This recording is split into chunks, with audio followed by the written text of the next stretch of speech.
In this video, we will talk about significance of principles of management.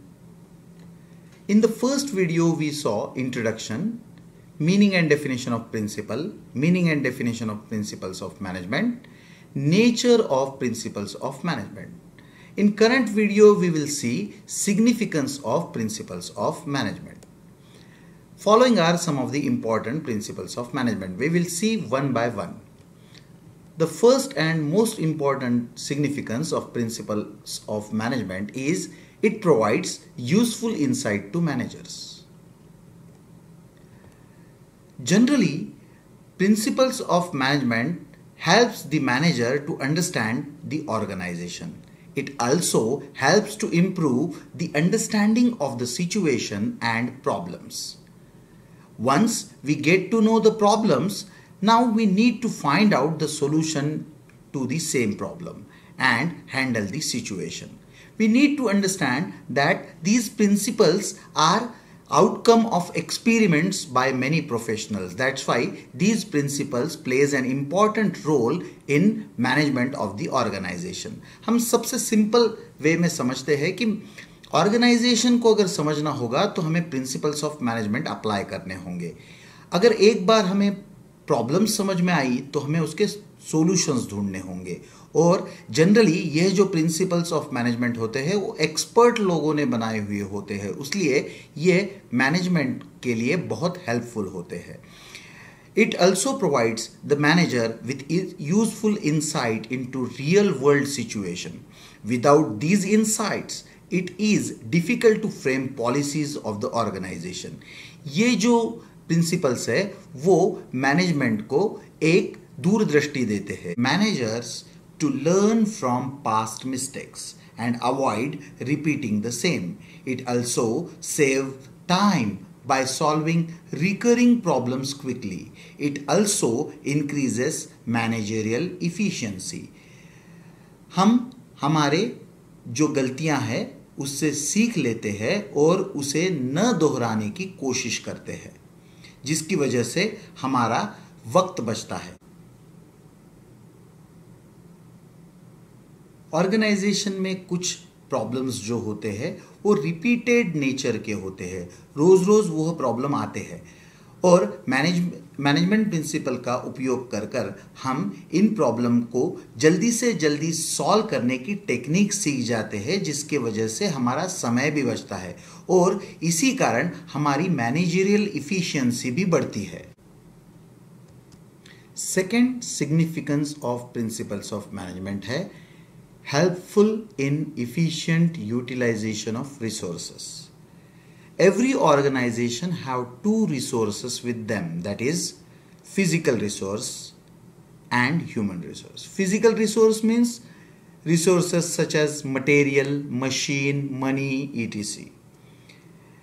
These resources are limited and that's why we need to use it carefully to achieve organizational goal. हर organization में दो प्रकार के resources होते हैं. एक होता है फिजिकल रिसोर्स और दूसरा होता है ह्यूमन रिसोर्स. हमें इन रिसोर्सेस को बहुत केयरफुली यूज करना चाहिए क्योंकि ये जो रिसोर्सेस है वो बहुत लिमिटेड होते हैं, इसलिए उनका इस्तेमाल हमें बहुत सोच कर करना चाहिए.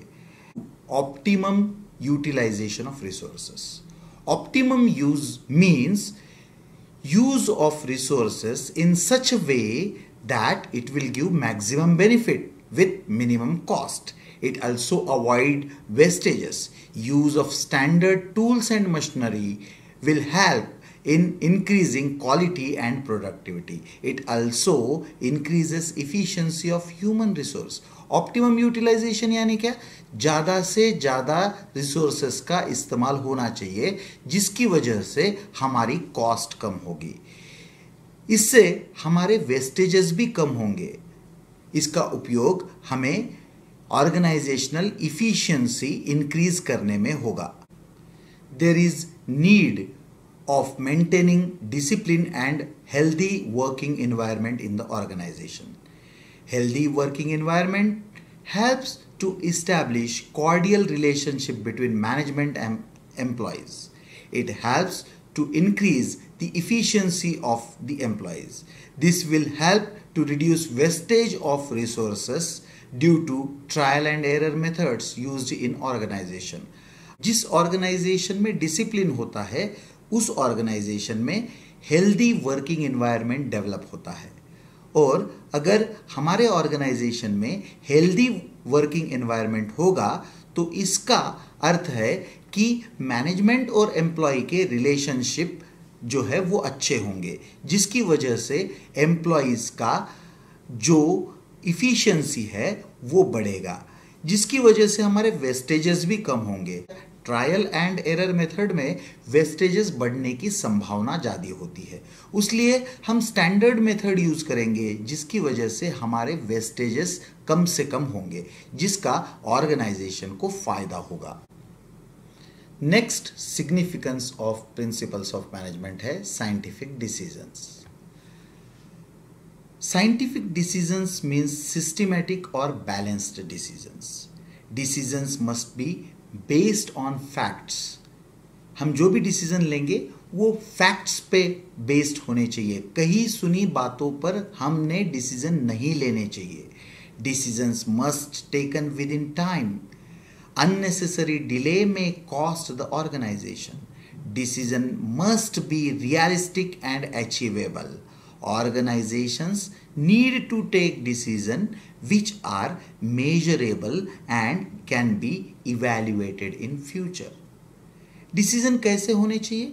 तो समयानुसार होने चाहिए, समय पर डिसीजन होने चाहिए, डिले नहीं होना चाहिए, देरी नहीं होनी चाहिए। अगर देरी होगी तो डिसीजन जो है उसका कोई उपयोग नहीं होगा, और ये जो डिसीजन है वो रियलिस्टिक होने चाहिए और अचीवेबल होने चाहिए। उसी के साथ ये मेजरेबल भी होने चाहिए, यानी गिनने आनी चाहिए। फॉर एग्जांपल, मैंने कहा कि मैं बहुत पढ़ाई करूँगा, बहुत का अर्थ कोई नहीं होता, इसलिए मैं अगर ऐसा कहूँ कि मैं 4 घंटे पढ़ाई करूँगा तो ये मेजरेबल होगा।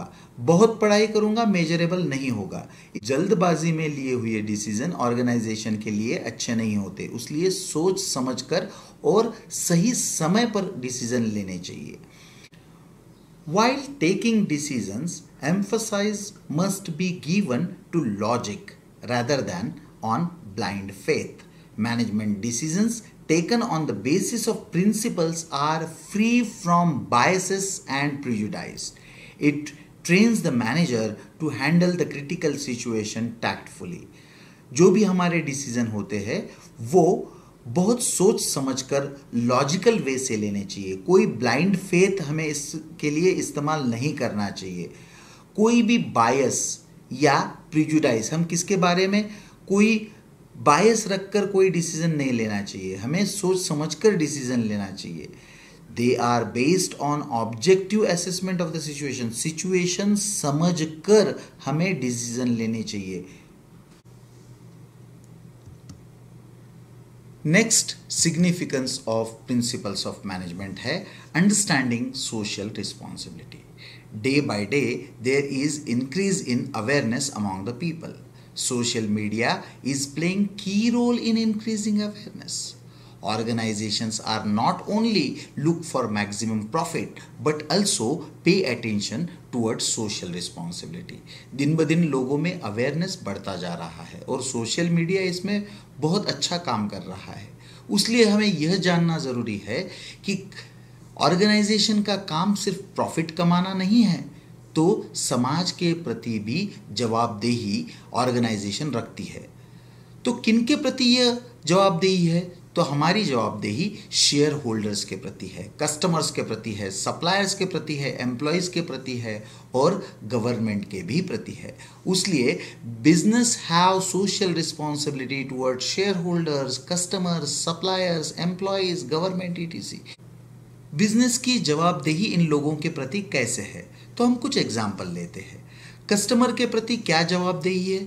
तो कस्टमर को क्वालिटी प्रोडक्ट मिलना चाहिए, जो प्रोडक्ट मिले वो रीजनेबल प्राइस में मिलना चाहिए। उसी के साथ मार्केट में कंपटीशन फेयर होनी चाहिए। एम्प्लॉय के प्रति क्या जवाबदेही है? तो एम्प्लॉय को अच्छे वेजेस मिलने चाहिए, अच्छी वर्किंग कंडीशन मिलनी चाहिए सरकार के प्रति क्या दायित्व है?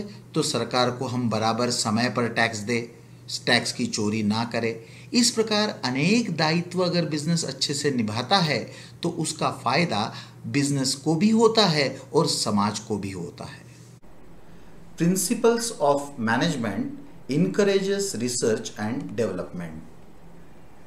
There is need to change nature of principles of management due to change in business throughout the world. They need to change to cater the current needs of the business. हम simple example लेते हैं Nokia का। एक जमाने में Nokia Bharat में सबसे ज़्यादा बिकने वाला फ़ोन था, मगर बाद में एंड्रॉयड ऑपरेटिंग सिस्टम आई जिसको नोकिया ने एक्सेप्ट नहीं किया, और एंड्रॉयड एक्सेप्ट ना करने के वजह से नोकिया कंपटीशन से बाहर हुआ। आज वो सबसे ज़्यादा बिकने वाला फ़ोन नहीं है। उसलिए हमें बदलाव के साथ चलना ज़रूरी है। To compete with the changes, the manager need to bring consistent improvement in the organization. Consistent improvement in the organisation.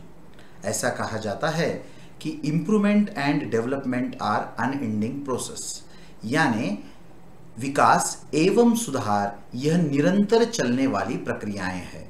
अगर हम हमारे कार्य में निरंतर विकास नहीं करेंगे, सुधार नहीं करेंगे, तो हम आज के कट थ्रोट कंपटीशन में टिक नहीं पाएंगे। उसलिए सुधार हमें एक्सेप्ट करने पड़ेंगे और सुधार के साथ हमें आगे बढ़ना पड़ेगा। दुनिया में जो नए नए ट्रेंड्स आ रहे हैं उन्हें हमें एक्सेप्ट कर कर हमारे ऑर्गेनाइजेशन में लाना पड़ेगा, अन्यथा हम कंपटीशन में टिक नहीं पाएंगे। These guidelines help management to take comparison of used principles with the expected outcome. हमें देखना पड़ेगा कि हमने ये जो मैनेजमेंट प्रिंसिपल यूज किए इससे हमारे ऑर्गेनाइजेशन में क्या बदलाव आया है। हमने जो एक्सपेक्ट किया है वह अचीव नहीं कर पा रहे होंगे, तो हमें हमारे मैनेजमेंट प्रिंसिपल में बिजनेस के अनुसार बदलाव लाना पड़ेगा, तभी हम ऑर्गेनाइजेशन के गोल अचीव कर पाएंगे। हमारे ऑर्गेनाइजेशन में हमें रिसर्च का महत्व समझना होगा और निरंतर रिसर्च और डेवलपमेंट की ओर ध्यान देना पड़ेगा। This works on finding new techniques in the field of production, finance, marketing, human resource etc. Research and development हमें नए नए टेक्निक्स ढूंढने में मदद करती है। ये टेक्निक प्रोडक्शन के होंगे, ये फाइनेंस के होंगे, मार्केटिंग के होंगे या ह्यूमन रिसोर्सेज के होंगे। इन टेक्निक्स का इस्तेमाल करने पर हमें हमारे ऑर्गेनाइजेशन में नए नए बदलाव लाने में मदद होगी, जिसकी वजह से ऑर्गेनाइजेशन की प्रॉफिटेबिलिटी बढ़ेगी। Principles of management helps to coordinate and control. समन्वय और सहयोग ऑर्गेनाइजेशन में जरूरी है। Management principles work as guideline for better coordination and control of the organization. One of the major challenge in organization is to create coordination and cooperation among different employees working in different department. अलग अलग department में काम करने वाले employees में समन्वय और सहयोग लाना बहुत ज़रूरी है। अगर हम यह न ला पाए तो हमारी ऑर्गेनाइजेशन कभी भी आगे बढ़ नहीं पाएगी। It is also difficult task for manager to keep control on the performance of employees. Management principles help to establish coordination and control in the organization. Management principle जो है वो हमें सहयोग और समन्वय प्रस्थापित करने में मदद करते हैं। अगर हम मैनेजमेंट प्रिंसिपल्स का सही उपयोग न कर पाए तो हम अच्छी तरह से ऑर्गेनाइजेशन के अलग अलग डिपार्टमेंट में समन्वय और सहयोग नहीं ला पाएंगे, जिसकी वजह से ऑर्गेनाइजेशन कभी भी आगे नहीं बढ़ पाएगी। Next important significance of principles of management है development of objective approach. With the help of various principles of management one can develop an objective approach. In simple language, objective approach means decisions taken on the basis of facts. Objective approach business में ज़रूरी है क्योंकि business के decisions ये facts के base पे लिए जाते हैं। फिर ये डिसीजंस लेने के लिए हमें क्या क्या करना पड़ता है? तो पहले तो हमें बिजनेस के सामने कौन कौन सी अपॉर्चुनिटीज अवेलेबल है यह ढूंढ कर निकालना पड़ेगा। उसी के साथ अगर हमारे बिजनेस में कोई प्रॉब्लम है तो उसके रूट कॉजेस क्या है यह भी हमें ढूंढ कर निकालना पड़ेगा, जिसकी वजह से हमारे मैनेजर्स की कॉन्फिडेंस बढ़ेगी और वो डिसीजन ले पाएंगे। It is necessary to build confidence among the managers so that they can take necessary decisions of the business. Next significance of principles of management is meet changing environment. परिवर्तन सृष्टि का नियम है। अगर हम यह परिवर्तन समझ नहीं पाएंगे तो हम हमारे बिजनेस में कभी तरक्की नहीं कर पाएंगे। That's why we need to understand changes taken place in business environment and we need to change accordingly. अगर हम परिवर्तन की तरह हमारे बिजनेस में बदलाव लाएंगे तभी हम हमारे बिजनेस को सक्सेस कर पाएंगे। उसलिए हमारे जो मैनेजमेंट प्रिंसिपल्स है ये जनरल गाइडलाइंस है, इसमें हमें ज़रूरत अनुसार मॉडिफिकेशन करने पड़ेंगे तभी हम बिजनेस में सक्सेसफुल हो पाएंगे। Thank you friends. इस पार्ट में हमने सीखा significance of principles of management. अगले भाग में हम सीखने वाले हैं हेनरी फयोल्स 14 प्रिंसिपल्स ऑफ मैनेजमेंट।